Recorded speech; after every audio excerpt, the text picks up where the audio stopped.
As the temps start rising, I feel the familiar urge to refresh my closet, but I don't want to waste money on pieces I'll only wear once or for just one season.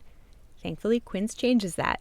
Their clothes are timeless, lightweight, and far more elevated than anything else at this price. It finally feels like my wardrobe matches my standards. The best part is that Quince only works with factories that use safe, ethical, and responsible manufacturing practices and premium fabrics and finishes, so you get to look good while feeling good. I'm pretty excited that I have upgraded my athleisure wardrobe for this summer. I bought a sweatshirt and a pair of wide-leg flow pants that are two of the softest items I own, and I plan to live in them. So join me in giving your summer closet an upgrade with Quince. Go to quince.com/POTC for free shipping on your order and 365-day returns. That's QUINCE.com/POTC to get free shipping and 365-day returns. Quince.com/POTC. One of the goals of autonomy-supportive parenting in general is increasing a child's internal motivation across their areas of functioning. That is including what they do at home and what they're doing at school, etc. So how this all fits together is in the motivation research, external rewards and punishments decrease internal motivation. And so kids are not internalizing the meaning or purpose of a behavior. So it's really important with these autonomy supportive strategies that we're engendering this sense of why we do behaviors, why it's important, how it's meaningful to you as a person. That was Emily Edlynn on Psychologists Off the Clock.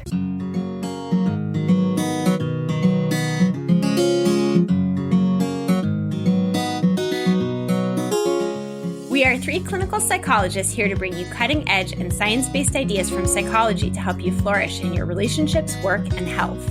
I'm Dr. Debbie Sorensen, practicing in Mile High, Denver, Colorado, author of Act Daily Journal, the Act Daily Card Deck, and the upcoming book, Act for Burnout. I'm Dr. Yael Schonbrun, a Boston-based clinical psychologist, assistant professor at Brown University, and author of the book Work, Parent, Thrive. And from coastal New England, I'm Dr. Jill Stoddard, author of Be Mighty, the Big Book of Act Metaphors, and the upcoming Imposter No More. We hope you take what you learn here to build a rich and meaningful life. Thank you for listening to Psychologists Off the Clock. So all three of us co-hosts, Debbie, Jill, and me, Yael, are here today to introduce an episode that I'm super excited about. It's an episode about parenting, but specifically about something called autonomy-supportive parenting. But before we get to talking about the content of the interview that I did with the author, Emily Edlynn, I actually wanted to pause and make an announcement, which, wow, I'm really nervous to make this announcement. But at the end of September, I'm going to be retiring from my co-host seat at Psychologists Off the Clock. And this was a super hard decision, and I'll be talking a lot about it with Debbie and Jill in our goodbye episode that will be airing in September. I'll be sharing some lessons that I've learned through podcasting, through interviews with the amazing authors and thought leaders that have helped actually to guide this really difficult decision for me. But I just wanted to share that with our audience. You all have been such amazing supporters, and it's been an incredible honor to be in this role, and it was really not an easy decision to make.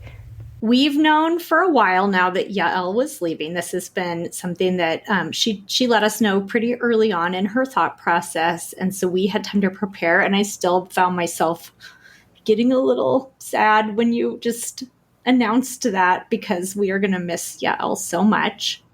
It feels so official. I hate it. But of course, we completely support Yael in her decision and all the reasons for her decision. And we are going to have a proper send-off when we do a full episode at the end of September to celebrate Yael's time at the podcast and her contributions, and to say goodbye and to talk a little bit about what we have coming next. We do have some new co-hosts that will be joining us that we will introduce you to after we officially say goodbye to Yael. So lots of changes that are both very, very sad and also joyful, but we will miss you so, so much, Yael. I was going to just add that often there's breakups of TV shows or boy bands, and people wonder, is there something happening behind the scenes? But it's actually pretty uninteresting. There's nothing interesting happening behind the scenes. We all still love each other and support each other and are dear friends, which is part of what makes this so terribly hard. And the show must go on. I mean, to reiterate what Jill said, I think we took a moment where we all reevaluated, do we want to continue this? What are we doing? And we're moving into a new chapter that I'm getting excited about. And I do want to reassure our listeners that we have some exciting things on the horizon. You'll learn all about it in October. So stay tuned. We're doing a little teaser for you. And the show will go on. And I think it will be fun to take it in some new direction. So stay tuned for lots of change and transition and goodbyes and hellos on the podcast ahead. And I know that Yael will be writing more books in the future, so you can bet we'll have her back on as a guest at some point too. Yes. Well, I have to say I'm looking forward to being your most loyal fan, president of the POTC fan club. So let's move on to talking about our episode, which, as I mentioned in the very beginning, is about something called Autonomy-Supportive Parenting. And I have to say, I love this author, Emily Edlynn. She's so brilliant and humble and warm and shares so many great stories as well as tips. So there's so much content in this episode, and I was curious for you, Debbie and Jill, what stuck out for you as some of the ideas that you're chewing on after listening? I think the piece that really hit home for me, I mean, first of all, she's amazing, and I love her approach. I just love how she thinks about parenting because it is very compassionate, very non-judgmental, and also it kind of alleviates some of the responsibility that we take on because the idea for this is for our kids to be a bit more independent. And I think there's some ways in which I'm really seeing that happen more and more with my kids. They were home this summer, and there were a lot of times when they weren't in camps. They were kind of in camps on and off. And there were weeks when my husband and I were working, and they were able to really be pretty independent and autonomous. And yet, I think for me, the gut punch was when Emily talked about how so often it's easier in the short term to just do things ourselves and to kind of let our kids just loaf around while we're buzzing around doing everything. And I thought, there's so many times when I do that. It's like, do I want to gripe at them about doing a chore or doing the dishes, or I could just do it myself in 5 minutes. And this, I think, inspired me to take a look at that. Where do I want to get a little bit better at instilling independence in them and getting them to be more active participants? And I loved how she approached it. I think I feel more empowered now to make some of those changes. So loved this conversation. So helpful. So I listened to this episode not once, but twice already, have listened through two full times, taking copious notes, immediately pre-ordered Emily's book. Yael has had the opportunity to read an advanced copy, but it's not out yet. So Debbie and I haven't read it yet. You haven't read it yet, have you, Debbie? Well, I cited it in my burnout books because part of her thing is that this approach reduces parental burnout. So I actually got a sneak preview too. Oh, okay. So you got to see. Well, and I think I'm still going to need to buy it. So I have it on my shelf so I can refer back to because it's that good. Well, as Yael has said before, that we don't buy all the books that we hear about on the podcast because there's just too many. Our houses would be full and we would never be able to keep up. And this was a book that and I don't usually pre-order. I like to see a sample before I commit. And I pre-ordered this book because this interview was so incredibly impactful for me. And I feel like there are a million things I could talk about. And really, I would just say, I hope people listen to the whole interview because you will get so many helpful tidbits about chores, about whether to give allowance. I loved the conversation and the answer about allowance. So listen to the end for that. But I think the thing that stuck out to me most is I keep realizing that the more people we talk to about all different things, including I do an interview with Michelle Drapkin about motivational interviewing, that these topics that seem like they're different from one another, they all have this thing in common, which is relationships. So you and Emily talk about self-determination theory and the importance of the relational aspect of the way that we parent and interact with our children. And I don't know, I feel like it should have been a, well, duh moment, but really it was kind of this mind-blowing, oh my God, so many things boil down to a solid quality relationship at the core. And if you work really hard on that one thing, that it will have so many positive impacts. And whether it's parenting or behavior change or in your relationship as a couple or your friends or in therapy, that like really, really stuck out to me. And I feel so motivated. I'm so aware that my own fear for my kids' safety, my fear about how they'll turn out as kids, and the worry that that's a poor reflection on me as a mother, like I need to learn how to let go of so much of that and really focus on what is going to make for a good relationship between us. And that is a starting point, I think, is going to have just a really important impact on my relationship with my kids. Yeah, well, I agree so much with what both of you are saying. And Jill, to your point about it being about everything coming down to relationships and where autonomy supportive parenting fits in, I think this is really interesting because sometimes we lean into controlling because we want to manage the relationship. But there's a paradoxical thing that we need to realize, which is when we try to control people, it does the opposite of what we're intending to. It actually erodes the connection. It doesn't build it. But as you said, there's so many reasons that we want to control, because we're concerned about our kids' safety, because there's so much uncertainty with what's happening. And those efforts to control ultimately are really well-intentioned. But if we can come back to the science of what's good for relationships, and what the science really unequivocally says is that supporting people's autonomy, even younger children, supporting their agency, their freedom of choice, it ends up being good for their growth, but also really good for our relationships with them. And so what I love about what Emily offers is that she shares really on-the-ground tools with how to do that with kids of different ages who have different needs and different family situations. And so I think this is a very powerful toolkit from parents and families in so many different ways. Yeah. And one more perk is that I feel like my husband and I can finally agree on a parenting approach, because I don't know if you remember episode 241 with Mindy Solomon, which was using skills from emotion-focused family therapy. She gave this metaphor of parents like animals and how sometimes, so in my marriage, for example, I'll be the kangaroo, right? I'll kind of have the kids in my little pouch and sort of cuddled close. And sometimes I can be a little bit of a softie. And my husband can be the rhinoceros, right? Where he's just a little bit more like, we need to stop spoiling and cuddling these kids. And I think sometimes when you have that dynamic, you get further and further apart over time versus kind of coming together and finding this middle ground. I feel like this book is the middle ground because it is both encouraging autonomy, so getting the kids out of the kangaroo pouch, but the second word is supportive. And I think it's because it's not just like tough love, just deal with it, kids. Life is hard. It is supportive. And so I think to me, I'm like, this is the parenting book I've needed just to find that middle ground. I think Mindy said, I believe it was a dolphin, where it's like you're flexibly, you're kind of in between, and to be that flexible parenting style. And for us to kind of have both of our values, which mostly align as parents, but there are moments when they don't, but to find an approach that can kind of honor both of those sides of things in this flexible way.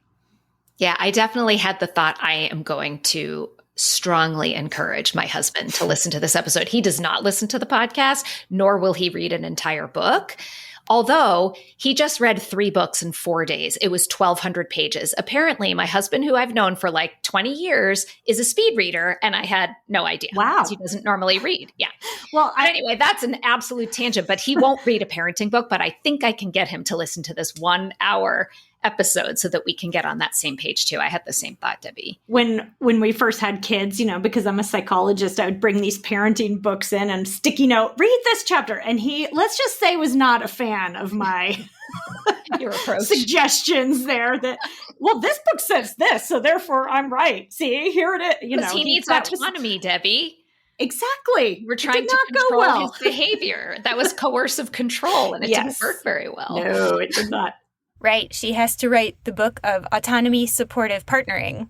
Yes. Brilliant.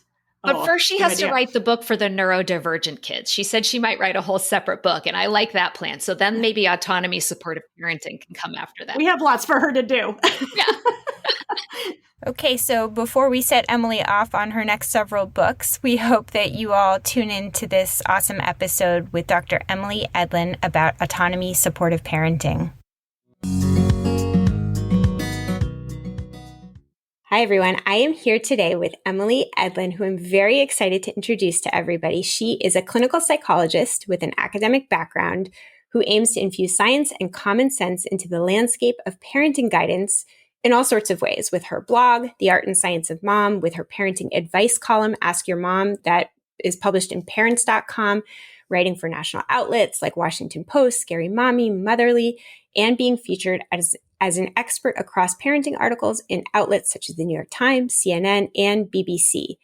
Emily works with children, teens, and families as the director of pediatric behavioral medicine at a private practice in Illinois. And we are here to discuss her new book, Autonomy-Supportive Parenting, Reduce Parental Burnout and Raise Competent, Confident Children. Welcome, Emily. Thank you so much. I'm really excited to be here and talk to you today. Well, full disclosure, I'm pretty excited because we have been friends and writing partners, and I'm just really excited to introduce our audience to the wonderful Emily Edlynn. I'm blushing, and it is very surreal since we have spent many hours on screens together without recording anything. It's our first time recording our conversations. Yeah. So it's really exciting to be here, especially as you have been such a cheerleader for this book all along the way. Well, I'm a cheerleader for the book because the focus of the book itself is something that I feel very passionate about. And I know it's something that is really mission aligned for you. I do want to start with the mission of this book, which is to translate evidence from parenting research into a digestible, practical guide. So if listeners caught in your intro, it'll be obvious that this really is a running theme of your professional work. And I wanted to invite you to share a little bit about why this mission is so important to you and how it sets your book apart. So I decided many years ago, probably about 10 years ago, that I wanted to write a parenting book. And I had no idea what it would be about, but I had this impulse after becoming a mother myself that what was available to us for guidance was very flawed, and not only flawed, but leading to feelings of shame and guilt and failure that were really undermining us as parents and mothers, especially. So a lot of what was out there was so not informed by evidence and science, which I knew as a trained clinical psychologist, that I felt this ambition to become part of a more common sense, evidence-based, empathic, compassionate part of parenting guidance. Yeah. And I think what's so cool is that this book really is research-backed, and you help readers to get a sense of what the research says, but you do it in such a friendly way, which I think takes a special skill. And I'm always really amazed at the warmth of your voice and how you make some of these really sciencey, dry topics come to life using vignettes and personal examples and just your friendly language. So it's a really powerful example of how we can make research more accessible for people who can really benefit from the research and otherwise wouldn't be able to access it because it is often written in these ways that feel inaccessible. Right. And what busy, overwhelmed parent is going to pull out some academic journals? So how I kind of stumbled upon the topic is I realized my style of parenting was not consistent with the style of the day, which is more intensive, which I'm sure we'll talk about. And I was just exhausted. I had 3 kids, 5 and under. I was working in academic medicine, as was my husband. And so we were just completely overwhelmed and exhausted all the time and couldn't do intensive parenting. And so I started to think about, well, why can't my kid just play on their own? Why do I have to always entertain my child? I don't get a lot out of it. I don't think it's necessary. And so I just started questioning the premise of what was really popular. And I started to call it lazy parenting, and I wrote about it for Scary Mommy. I love that. But then I started to look into it when I, was getting close to writing a book, and I found, I knew autonomy-supportive parenting, but I hadn't really dug into it. And I realized, no, this is quote unquote lazy parenting, but not. But it's the idea of we don't have to be so hands-on all the time. And in fact, it's not good for our kids or for us. And so that was really the inspiration for taking on this whole literature that really isn't represented in mainstream parenting guidance. And so I took it as my mission to translate dozens, hundreds of pages of articles that no parent needs to read, and distilling it in a way that is accessible and related to real life and applied to real life. I love it. Yeah, and I want to dive in shortly to talking exactly about what autonomy supportive parenting is. But before we do, as you said, like we live in this culture of intensive parenting where we're constantly prompted to like do more, make sure we're enriching our kids, make sure that we're always engaging with them, make sure that they're always happy, make sure that they're always safe. And that's partly our culture's fault, but there's also another piece to it that I think is important to talk about. And it relates to sort of why we might engage in controlling parenting. And you talk a lot about that in your book. So I wanted to have you share with us a little bit about why we might step into this really intensive parenting in ways that are prompted not just from outside, but also from inside. Yes, I was really committed to not communicating any blame for parents, that we are products of our culture. We are struggling in our own world right now in terms of stress and anxiety, which is well documented in surveys, how stressed and anxious parents are more today than ever before. I am very transparent, I think, in my book about my own struggles with controlling tendencies. And so it's really not meant to divide parents into categories or, point fingers or shame anything. It's more a place of empathy that we can hopefully become more aware and in tune with what's going on internally in a way that helps us parent more aligned with our values as parents. And so that's kind of the context of how I present controlling parenting in the book. And I want to be clear about that as we talk about it too. So controlling parenting in the research is defined in two ways: psychological control and behavioral control. And psychological control are using strategies, if you want to call it that, like shame, guilt, love withdrawal, such as the silent treatment, things like that, that are meant to control a child's inner experience, including how they should feel, what their identity should be, what their aspirations should be. So that is very damaging, and that is clear in the research, and I think by common sense. And then we have behavioral control, which is a little trickier because there's actually a healthy version and an unhealthy version. And so a healthy version is clear and consistent limits, a good structure. Kids need that developmentally to thrive. Whereas unhealthy behavioral control are things like using threats and punishments and coercive rewards to control how a child is acting.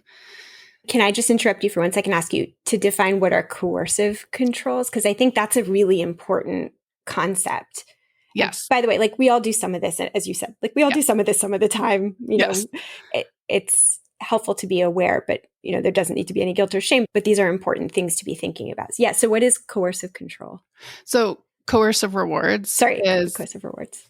Coercive rewards is using a reward to make a child do something. So you can get a donut if you go to your dance class this morning. So you're using the donut to control the child. But rewards used effectively. So this is where there's nuance in parenting, because I've heard this sort of don't use rewards, it's controlling. But there are positive ways to use rewards, and I do it all the time as a parent. And I even work with parents in my practice to use with their kids in our therapy. So there are very effective ways to use rewards, which is more as an acknowledgement and celebration of a positive behavior. So after you go to your dance class today, which I know is really hard for you because you are not in the mood this morning, we could go celebrate with a donut. So it's a lot in the framing. But I think it's good to check in with yourself of how controlling you're feeling in that moment and how you're coming across. I love that. It reminds me of like the distinction between bribe and reinforcement. And I think it has a lot to do with how you frame it. Yes. So I do want to talk more about what makes us controlling. So as I mentioned, parents are stressed and anxious in ways that haven't been recorded in the past. So, these surveys are showing these high rates of parent stress and anxiety. We could go into all the reasons systemically with poor infrastructure and supports for parents. But I also want to talk about what could be happening internally and in the home that would contribute to more controlling responses to kids. So our stress and anxiety is something to really pay attention to. When we are stressed and anxious, well, first, the stress really narrows our attention, and we don't have the energy and bandwidth to take our child's perspective, involve them in problem solving. I mean, it just takes more mental bandwidth and attention and energy. And when we're highly stressed, that it's very hard for the brain to do that. And then when we're anxious, and the pandemic did not help this situation, we are operating more from fear and worry. And that is putting us into a protective stance to guard against threat in our children, which then leads to controlling behaviors that we are feeling as protective, but is undermining their growth and independence and competence. The other factor that's really important to mention is our child. And I think especially for parents with more than one child, you could be doing the same exact parenting and each child is responding differently. So the research shows that there are definitely some children who are kind of wired to be more naturally autonomous. Those are easy to parent. I mean, quite frankly, they pull for autonomy support. You feel good about yourself. It's like this positive loop. Parenting's so easy. I don't know why anyone needs a parenting book. But other kids who may have this kind of wired need for more control or feeling like they're being thwarted, they're not wired to be as naturally autonomous, they're going to experience their parent or other authority figures like teachers as more controlling. And this is borne out in the research. It's important to note that kids with neurodivergence like ADHD and autism, there are studies showing that because of their brain wiring and experiences, they are more likely to elicit controlling behaviors in parents and teachers. And of course, those still have negative impacts. And then they end up feeling more controlled and then they act out more. And so it's this really tough loop to break out of. So I do have a chapter in my book, and it could be its own book, but I do have a chapter around kind of how to accommodate and modify autonomy support in a way that meets needs of kids with executive functioning weaknesses and ADHD and autism specifically. I hope you do write that book, because I think that is an area that is extremely, extremely challenging, because you could imagine like a parent who has a kid with impulsivity, you're more concerned about their safety. It's harder to get out the door. It's harder to help manage their social life. And so you might be compelled to get into more of that management controlling kind of behavior. And your chapter does provide a lot of great tips, but I do think that it is such an important area. I want to sort of segue into talking about autonomy supportive parenting using this quote from your book, because I think it sort of captures a lot of what you're trying to get across. And it goes as follows. Parenting presents a control dilemma. Our children are other people. So by definition, they are outside of our control. But parenting shapes our children. So how do we accept our responsibility to actively raise our children while trying not to control them? In other words, while trying to be autonomy supportive. This kind of gets us into this question of like, what is autonomy supportive parenting? Like, how do we understand this approach to parenting as a way to step away from controlling behavior, but without giving up the responsibility of engaging in parenting that helps to shape our children in healthy ways? Right. And this, I will admit, I think is a constant dilemma and question that I probably ask myself every morning when I wake up. But what I love about autonomy supportive parenting, and I will admit, as I was writing it, it was a huge self-awareness exercise and self-growth year for me as a parent. But yes, let me give the framework of what autonomy supportive parenting is, which it is a framework. It's not a prescription like other parenting models. It has been researched for over 30 years. So as I mentioned before, there's a treasure trove of studies from toddlers to teens in all different ways of studying parent-child behaviors, interactions. So there's a really robust evidence base for this framework. And it is both a mindset and a set of evidence-based strategies. So the mindset piece is to be autonomy supportive is to approach your child in parenting with an open and curious mindset and kind of having this, perspective, what's going on here? And then to use that in implementing the actual tools, which have been shown in the research as supporting autonomy. And I realize I haven't mentioned self-determination theory. Let's start by going back to what is the foundation for autonomy supportive parenting, which is this whole theory that in psychology that predates this parenting guidance. So this applies across humans, and it's called self-determination theory, also very well established and well researched. And the bottom line is that all of us, regardless of our age, where we live in the world, need three things for fulfillment. That is autonomy, competence, and relatedness. And if we feel like those needs are fulfilled, we have greater life satisfaction, stronger psychological health, a greater sense of self, all these positive outcomes. So that's the foundation. And then in the literature on parenting, autonomy supportive parenting actually began as a foil to study controlling parenting. And it was the contrast to controlling parenting, where controlling parenting was consistently linked to negative outcomes in kids. Autonomy supportive parenting became linked to all kinds of positive outcomes. So the larger picture of autonomy supportive parenting is this idea that you are nurturing your child's sense of self and sense of agency in the world. So this idea that they have agency over how they live and who they are.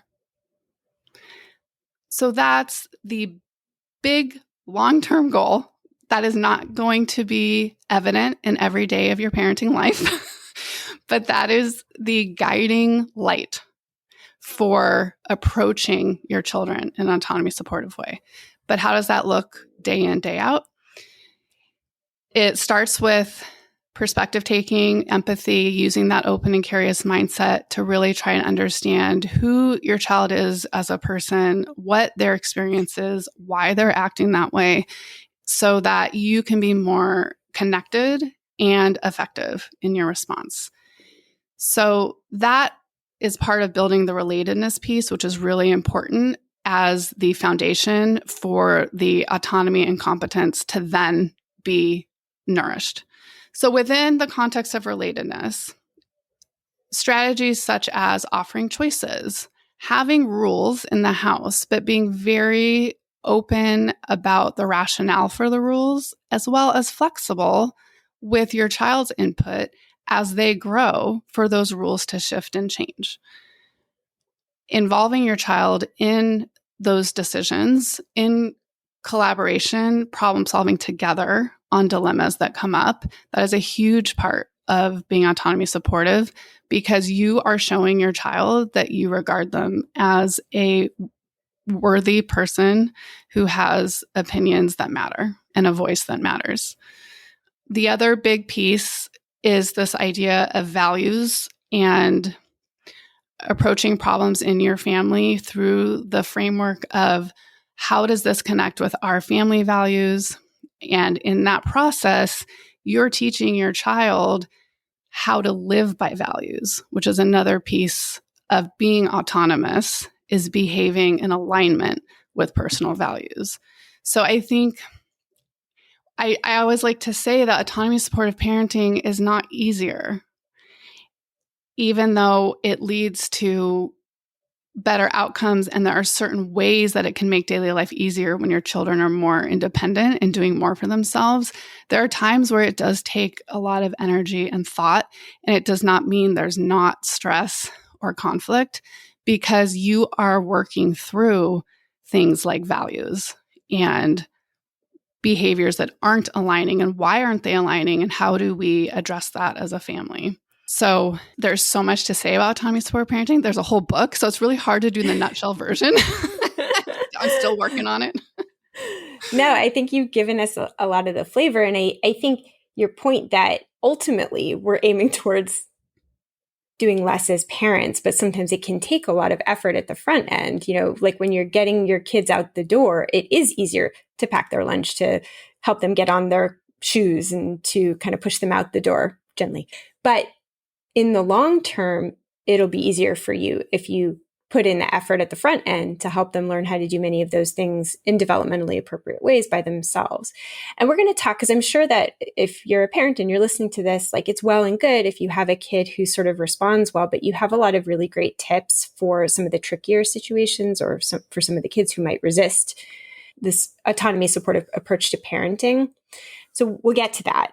But I do want to sort of pause on this question of, like, it's good for our kids. That makes intuitive sense. It's good for parents ultimately, and that makes sense. But I want to talk a little bit about why it's good for our relationship with our kids to foster their autonomy, because I think that's really important.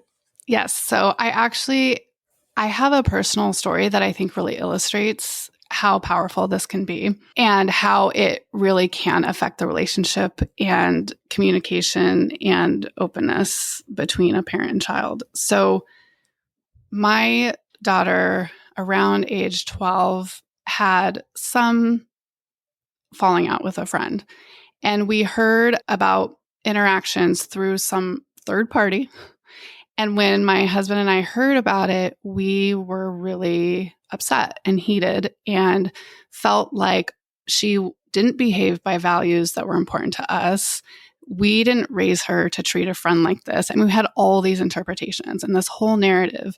And because it's very important to us to treat people with respect and kindness, and we feel like we model that and are constantly talking about that with our kids, it felt almost personal to us that we hear this story of something so opposite. So as we were heated and, getting ready to lecture, my husband says, "Well, what would your framework say about this?" Oh, your husband pulled it out of the bag. He did. Not that he knows what the framework is, but I was like, oh, what would my framework say about this? It helped me step back, and it actually helped me to say, what would I counsel another parent in this situation? And so I said, first, we need to calm down. We can't have this discussion when we're in this state of arousal. So we need to take some time, eat our dinner, relax a little bit. And then when we're ready to talk, we really need to use open-ended questions. We need to start with, tell us what happened, and get her perspective and experience before we're diving into how could you act like this, and, et cetera, et cetera. So we were able to do that. And when we sat down with our daughter, who is a really conscientious, wonderful person, which is why I think this caught us off guard too, is it seemed out of character. We started with open-ended questions and getting her perspective, and she shared so much with us that was illuminating about the situation and helped us really understand what she had been going through. And we realized the account we heard was such a surface third-person account that it just triggered our own issues rather than us really thinking about what is this like for her and what is more to the story. She was very open. She was emotional. We learned a lot about her. And I think in the process, instead of feeling lectured and judged and criticized, which would have happened, she felt like we really cared and wanted to support her, and we were there for her.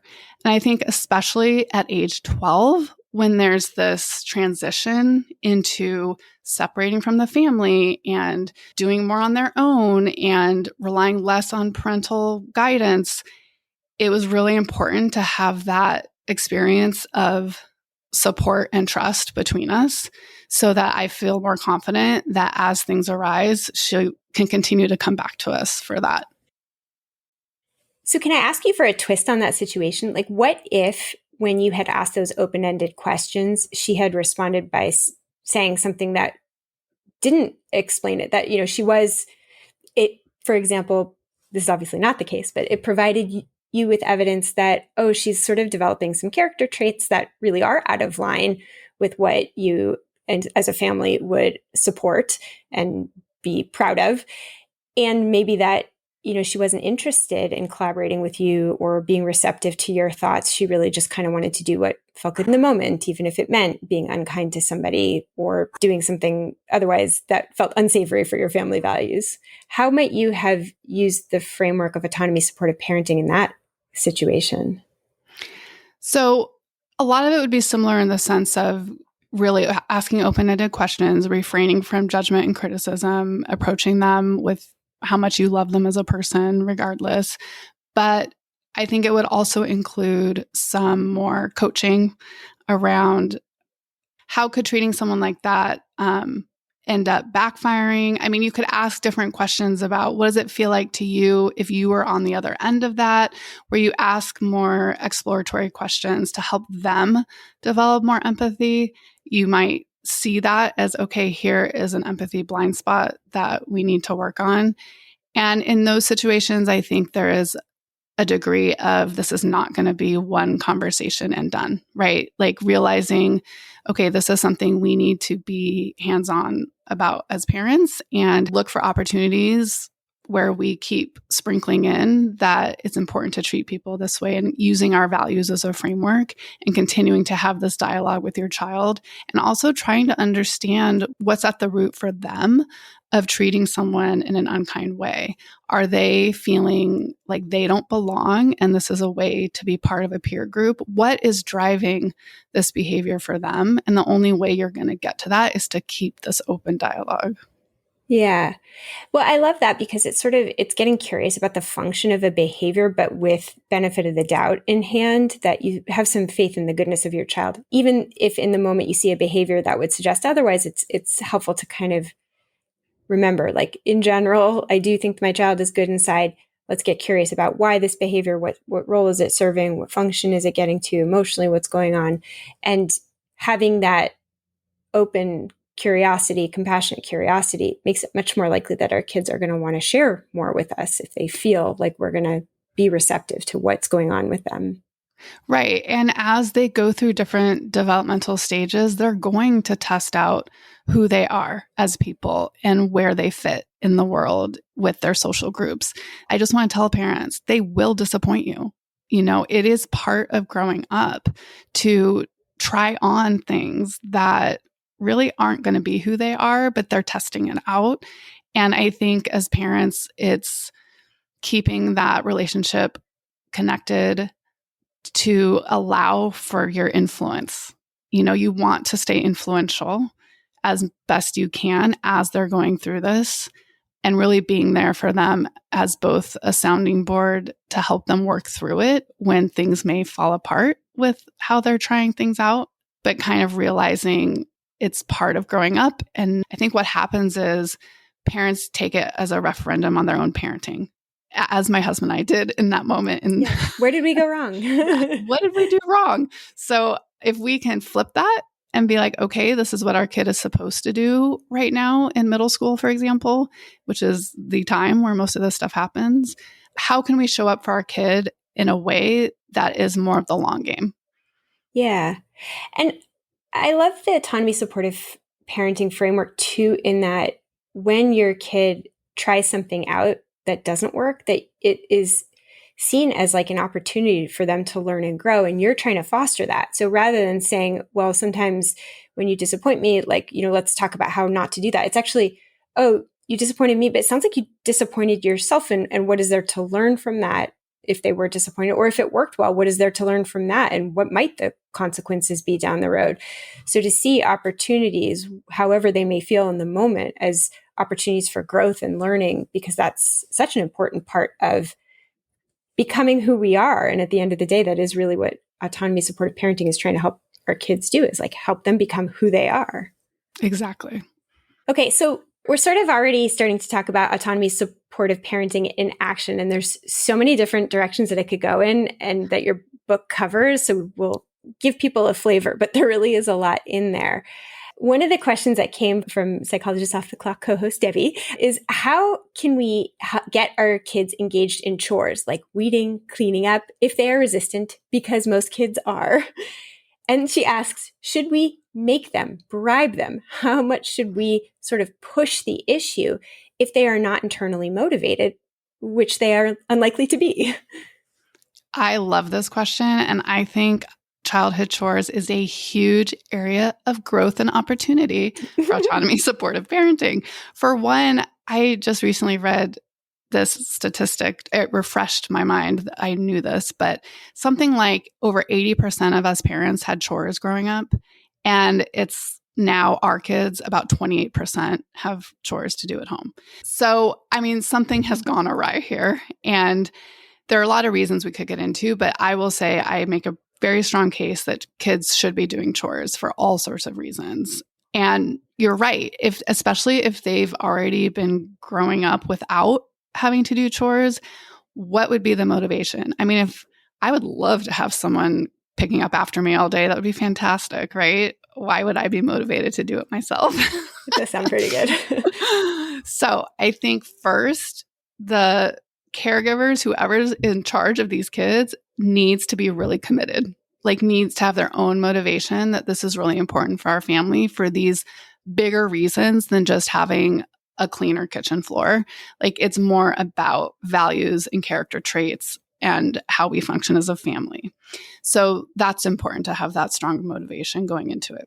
But there's all kinds of ways to make this very autonomy supportive, even if at the beginning kids will not be motivated, most likely. I will say the younger kids will be more motivated, like the early childhood, because It's just that you have to redo whatever the thing is. Yes, they love helping. Oh, it's not really help, but they love, quote unquote, folding the laundry. Yeah. It's a big mess. Oh my God. My youngest loves to help me bake. And every time he does, I'm like, it's going to be so much cleanup. So messy. I know, for those of us who don't like mess, it's a real challenge. Yeah. But I will say, though, it's never too late. Like, however old your kids are, it's okay, and get on board and you can do this. So here's how I approached it in our family. And it is, again, the long game. And it's been years in the making. And it's definitely part of the routine now. And we don't get any pushback from the older kids.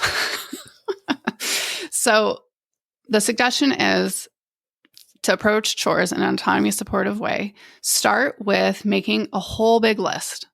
If you think about it, there are all kinds of ways to help around the house. I mean, more ways than the kids are going to take on. But the good part of that is that they will have a lot of choices. And that is part of autonomy support, is offering choices. Okay, you can talk to them about the rationale. Let's say your family hasn't done chores in its history. You're going to talk through why it's important to your family. The reasoning being, we all take care of the house together. We are a team. We are responsible for our space as a unit. Not one person should be responsible for this whole space that everyone uses, or however you want to frame it. So having a huge list of choices and having them choose, this is where scaffolding comes into. If they've never done chores, they don't want to have 10 right away. So you need to kind of start small and expect to work up to more tasks and greater responsibility. So you start where they feel the most comfortable. So whatever they like to do, if there's anything, like my 4-year-old, when he was 4, used to love wiping counters, just give them the rag and some spray. Whatever. They have a kernel of, well, I kind of like to vacuum. Okay, great. Pick a room. So starting with anything they like, even a little bit. And then they get to choose when they do it. And what we have is a visual schedule with the days of the week, and they write down in their row when they do what. And of course, we have to remind them, but it's a very clear expectation. So then the consequences, so there has to be like, but what if they just say, I'm not doing it? Yeah. You know, I don't want to. I'm not doing it. I liked it the way we did it before when you did everything. When you did everything, that was awesome. Yeah. Let's go back to that. So there does need to be, you need to work that out with your kids ahead of time. And this is another area that you can get their input before it's the heat of the moment where they're not going to have much input. But when you're kind of coming together as a family and we're having a new plan, they're probably going to be more likely to participate in that idea. So to ask them, what do you think would motivate you to do this even on the day you don't want to do it? Like, what would help make this happen even when you're not feeling like it? So maybe it's they do it first thing in the morning because they're tired after school. Maybe it's they can't do their iPad time until it's done. Whatever kind of external support can be put in place. I'll interject that my oldest likes to listen to music while he does his chores. And I used to give them a piece of gum while they had to do a thing that they didn't like. And they would like chew while they did the thing. And it just made it more pleasant. So I love like it. pairing something that is fun with the thing that is less appealing. Exactly. And that is another point of collaboration. Like, what would help make this more enjoyable? My kids are the same, the ones that hate cleaning their rooms, they'll turn on music while they clean their room, and it just helps it go by faster. They have seen me watch Real Housewives while I fold laundry to help my motivation. So then they'll say, well, you watch TV while you do that. Like, okay, you're right. So I think there are all kinds of ways to approach this where it doesn't feel like it's a punishment or it's such hard work. I mean, there's a lot of ways to make this just part of what we do in our family. I love it. So values, trying to make it more fun, giving them agency over picking what the thing is that they do and when and how they do it, and establishing some consequences or some motivators, but that they're establishing. So that gets to the question of, why is it so bad? This is sort of like at the heart of self-determination theory, but why is it so ineffective to approach things with consequences that or rewards that are really parent driven? Like you gave the example of, if you go to your class, then I will give you a donut. Another example that comes up a lot is, if you improve your grades, I will give you money, right? Right. Why is that so problematic? What does the research say about that? So this is where the whole field of motivational research comes in, which is a huge part of autonomy-supportive parenting, because one of the goals of autonomy-supportive parenting in general is increasing a child's internal motivation across their areas of functioning. So that is including what they do at home and what they're doing at school, et cetera. So how this all fits together is, in the motivation research, external rewards and punishments decrease internal motivation. And so kids are not internalizing the meaning or purpose of a behavior. So there are kids that are going to get all A's because they know that's what their parents want. That's not internally motivating or meaningful to them. And those kids are more likely to flame out and not do as well in school in the long term. So the evidence in motivation research is that the more internal motivation that kids have, the better they perform over time. So it's really important with these autonomy supportive strategies that we're engendering this sense of why we do behaviors, why it's important, how it's meaningful to you as a person. So it may not feel meaningful to sweep the kitchen floor twice a week, but you are adding value to your family. You are a worthy person in your family that is helpful, and that needs to be important. Yeah, I love that. And I love how you describe the research findings, because it sort of makes it a lot easier to sort of explain, like, we don't want to undermine our kids' internal motivation by doing the motivation for them, but we want to sort of gently guide, and the values can be a really helpful way to do it. And I really do love this idea of highlighting that you're inviting them to be a contributing member to the family. That we actually talk about that in my household, that it feels really good to like help the family system. Like you're a part of it. And even though they might not love doing the chores, this is something very human. It feels good to matter, to add value. So I think Absolutely. And there's a lot of research to support that I don't fully get into in my book, but there's a lot out there. I don't know if we can talk about school because I think that is a huge area. Yeah, let's talk about school. I'm just taking over the interview. Love it. So I think school is a real pitfall, and academic achievement especially has become a real pitfall for controlling parenting. And there's a lot of reasons why around social comparison and what it means to succeed in today's world and keeping up with peers and getting into good colleges. And all of that is wrapped up in this kind of general focus on external motivators for school performance in kids. But I see in my therapy practice how damaging this is, in addition to all the research that supports it. But it's really important as we're approaching school with our kids to be focused on the idea of internal motivation.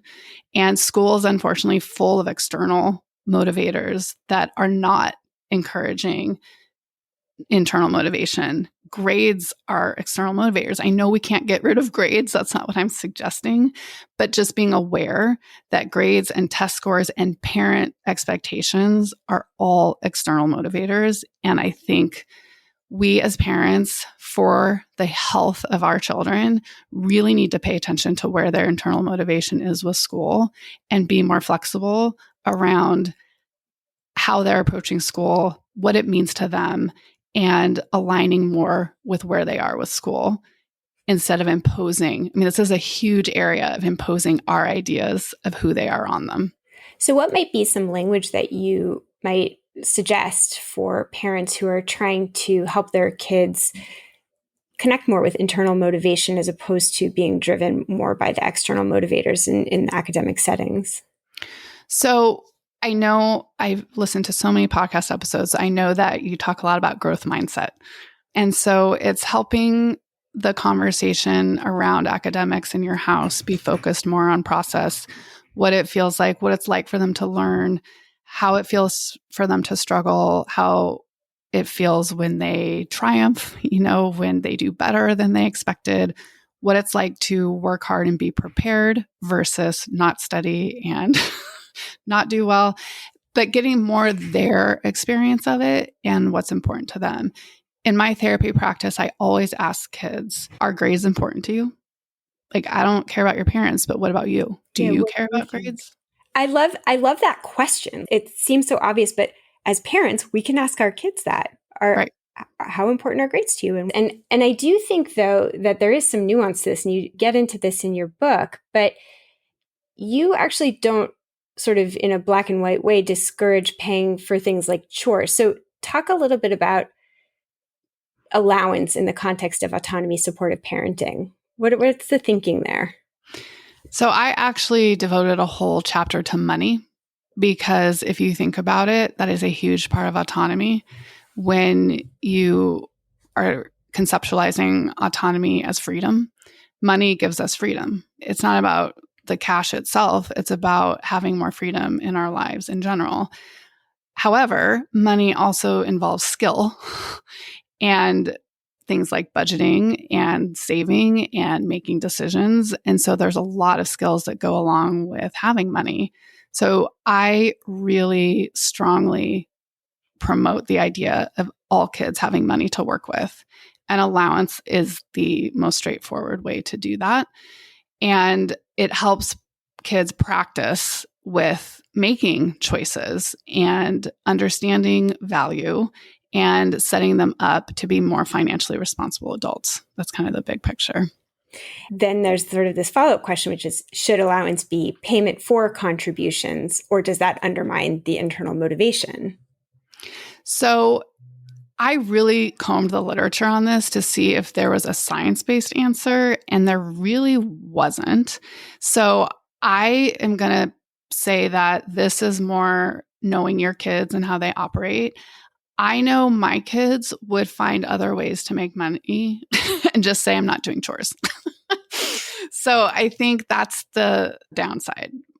if you have a kid, let's say, who loves Roblox or Fortnite, and there's the Robux or the V-Bucks, oh my gosh, so much to keep up with, but that might be incredibly motivating, right? Even though that's a tangible, somewhat reward, that may be a huge motivator. And speaking of kids who are neurodivergent, that is often, they need a lot more rewards and a lot more immediately to keep up behaviors that they do not enjoy and they find boring. So that's an example of where you would give more rewards more often to kids that really do struggle neurologically with boring tasks. Yeah. One thing that I think is helpful, though, is that it doesn't necessarily have to be either or. And I think that's maybe why the answer is a little bit nuanced. I mean, we can feel motivated at work and get paid, and we ideally want both, right? So maybe we can support our kids in having both. Like if we're giving them rewards or celebrating the contributions that they're making, we can still foster a sense of meaning in the doing itself that is separate from whatever the thing is that they can get at the end of doing it. Well, and a lot of what's been misconstrued in the media about the motivation research around rewards, the studies are with tasks that people already enjoy and then get money for, and that decreases enjoyment. So that is different than a task that is unenjoyable and undesirable. And I think there's a sense of kickstarting a behavior with external motivators to just help it become familiar and a habit. I mean, we have to kind of start somewhere, especially with certain kids. They need more of that external structure. Yeah. And then the more familiar you are and the more habitual it is, the less aversive it is too. And that's where you can sort of open up to attach meaning and more internal motivation once it doesn't feel so awful to do the thing. So there's flexibility and nuance and lots of paths to building internal motivation and to supporting our kids' autonomy. We're running out of time, but I really wanted to make sure that I got to this question because this is something that I think about a lot and that I know comes up for a lot of parenting peers, which is the tension between supporting our kids' independence and autonomy and privacy and our concerns about their safety. So this can lead us to doing things that are distinctly not autonomy supportive, like checking their texts or their search history on the internet, if they've been perusing, or calling parents and asking, what happened, or a teacher. And so how do we sort of navigate that from an autonomy supportive parenting perspective when we might be concerned about their safety, not necessarily their physical safety, although possibly, but like their emotional safety, their psychological safety, their developmental safety. And yet, again, there's that tension. Yes, absolutely. And I think being in touch with the idea that our fear and worry may be magnifying the actual risk. And so I know that when my first child entered cell phone land, and I felt almost like I was a bad parent if I didn't constantly check what was happening on her cell phone. And then it created a lot of disruption and conflict in our relationship, which I actually address in the book. And I realized this isn't working, and I'm having these visions of horrible things happening to her with zero evidence that anything bad is happening. And she was feeling very not trusted. And that was a bigger problem than my hypothetical, abstract, these bad things could happen. And so every kid's going to be different. And there are absolutely kids that, your kid best. And there are some kids who just generally have poor judgment or are vulnerable to peer pressure and influence, or more impulsive. And some kids are going to need more oversight. I think it's more tuning into where you're coming into it as a parent. Are you coming in anxious and full of what ifs, or are you entering in with evidence of your specific child's risk for certain things happening and that you need to keep an eye And remembering that this is another area for scaffolding where you may need to be having more monitoring and supervision in the beginning. And as they grow and get more skills, you can back off on that. But have conversations with them about, I really admire how you are very responsible with your phone or how you use Instagram or whatever it is. And I see that you're handling this really well. I mean, it's good to give them that feedback. But I think it's important to just be really tuned into where the actual risk is. For example, I mean, we know there's a difference between conflict and bullying. It's easy for parents to hear about conflict and call it bullying, but it's not. And kids really need to navigate that without adults most of the time. Yeah. I talked about this a bit with Lenore Skenazy on our episode where we discussed her book, Free Range Kids. And there is all sorts of cognitive biases that really grow quite intense when we're concerned, when we're operating from that fear-based place, where we start to overestimate the risk and do a lot of what-ifing and get very black and white. And it's not just costly for our psyche and like our stress levels, it actually interferes with our children's ability to learn and grow and have those experiences that are really critical for learning how to navigate conflict, as you know, in the example that you gave. So I think that this advice is so powerful. I just want to finish with a quote from your book that I really loved, which is, the penultimate goal of parenting for autonomy is to raise a child to be who they are, not who we think they are or who we want them to be. And I think so many of the practices that you share, the personal examples, I want to give this huge round of applause to like the age-specific sections and the scripts for various ways to give language in being an autonomy-supportive parenting compared to being a more controlling parent in all sorts of specific circumstances, as you mentioned, like from allowance to social life to digital life to specific topics in parenting, like when your child is struggling with anxiety, depression, or other behavioral issues. It's a really rich book for parents and kids across developmental spectrum and in so many areas of life. And I hope people pick up the book. And I just wanted to invite you to share where else can listeners get more from Dr. Emily Edlynn. Thank you so much, Yael. It's been such an honor and pleasure to talk to you today. People can find me at my website, emilyedlynphd.com, and I have a blog there as well as a Substack where you can find me, and I have a weekly newsletter about autonomy-supportive parenting in real life. I call it the Autonomy-Supportive Parenting Diaries. And then I am on Instagram and Twitter and LinkedIn at Dr. Emily Edlynn. And then on Facebook, you can find me under Art and Science of Mom, which is the name of my blog. Awesome. Thank you for your amazing work, and thank you for sharing this time with me. I really appreciate it. Thank you. Thank you for listening to Psychologists Off the Clock. If you enjoy our podcast, you can help us out by leaving a review or contributing on Patreon. You can get more psychology tips by subscribing to our newsletter and connecting with us on social media. We'd like to thank our strategic consultant, Michael Harold, and our podcast production manager, Jadine Stout-Williams. This podcast is for informational and entertainment purposes only and is not meant to be a substitute for mental health treatment. If you're having a mental health emergency, dial 911. If you're looking for mental health treatment, please visit the resources page of our website, offtheclockpsych.com.